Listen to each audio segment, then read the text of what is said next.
If you own storage on the farm, you have a grain elevator. Okay? You own a grain elevator. Now, since most of you own a grain elevator, I think it's worth asking the question. You all have a local grain elevator, multiple local grain elevators. Have you ever asked yourself how those guys make money? Okay? By screwing you is not an acceptable answer, by the way. Okay? How do they make money? How do grain elevators stay in business? Because you own a grain elevator if you have storage. And that means you need to understand how they're making money so that you can run yours to make money. Okay? This is something most farmers don't actually understand. There's two reasons that you store grain. There's two reasons a farmer may store grain. The first is logistics. Okay, you've got the size of operations today, the speed, the capacity with which combines can harvest today. There's simply no way to sit there and run a combine, or it's really hard at least, on an operation of any size, to have combines running and trucks running back and forth to your local elevator. You almost have to have storage in the field just to keep up, okay, just for logistics. So that's the first reason, logistics. But the reality is, if you're storing corn or beans past, say, December 15, you're not doing it for logistics. You could have gotten it all sold by then. At that point, you're storing it for profit.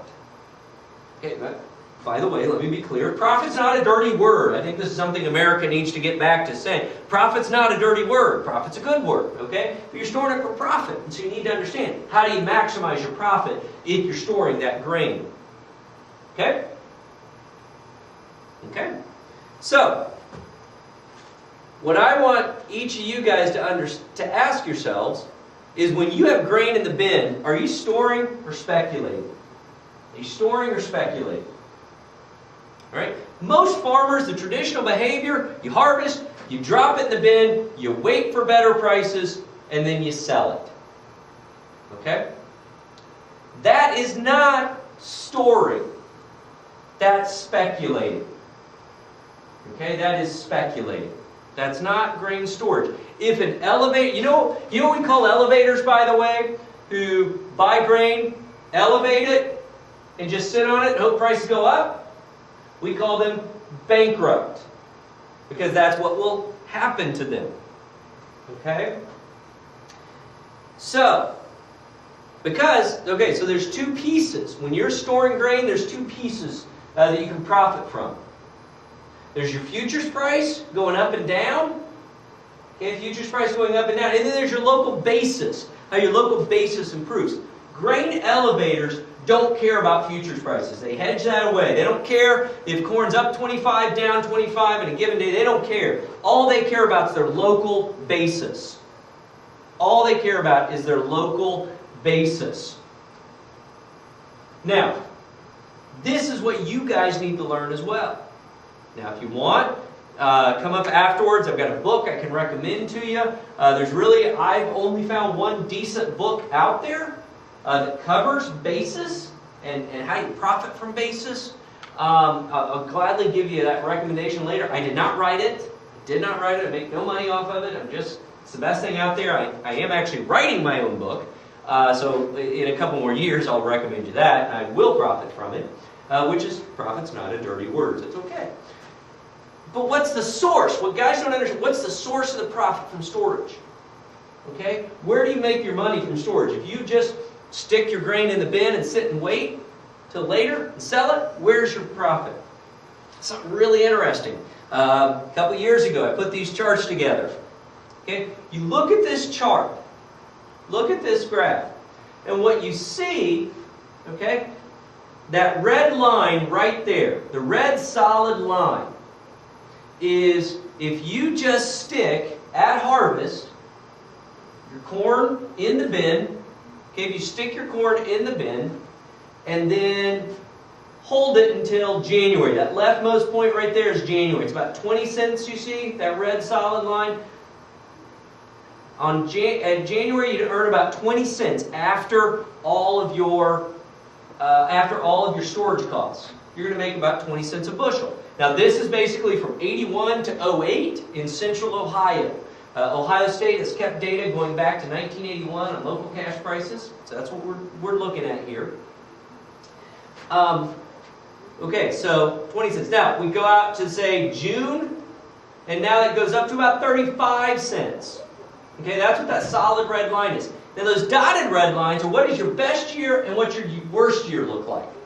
What's your best year and what's your worst year.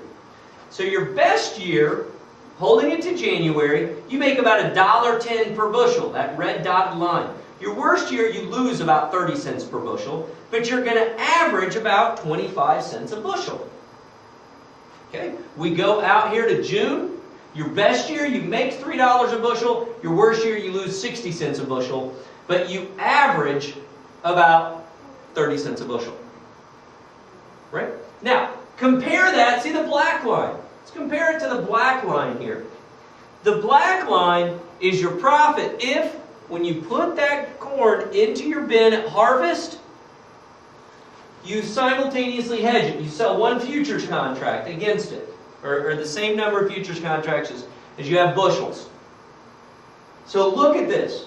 Look at the black line, solid line, versus the red solid line. Do you see much difference? No, they're about the same. They're nowhere more than about 6 or 7 cents apart. But look at your best year versus your worst year. Okay, look at the best versus worst. So we go out to June. Yeah, your best year with unhedged corn, you made $3 on your unhedged corn. Best year with using hedging, you made about 40 cents.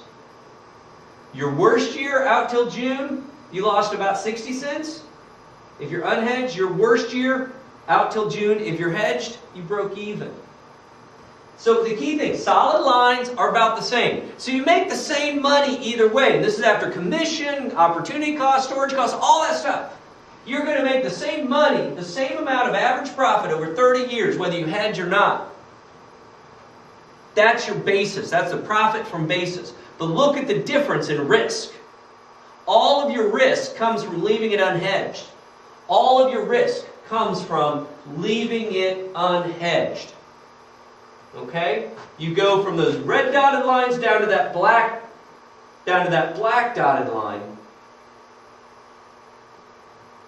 Yet you don't really change how much money you make in the end. Okay? And this is huge. This is huge.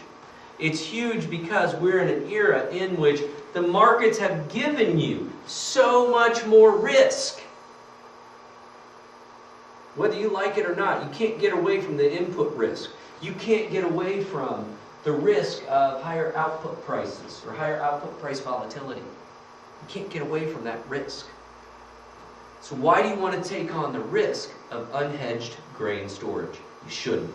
Hedge your grain storage. And again, I'd love to talk to you guys more about this afterwards. This is an easy way. Not an easy way, but it's an important way for you to lower the risk that you face as a farmer.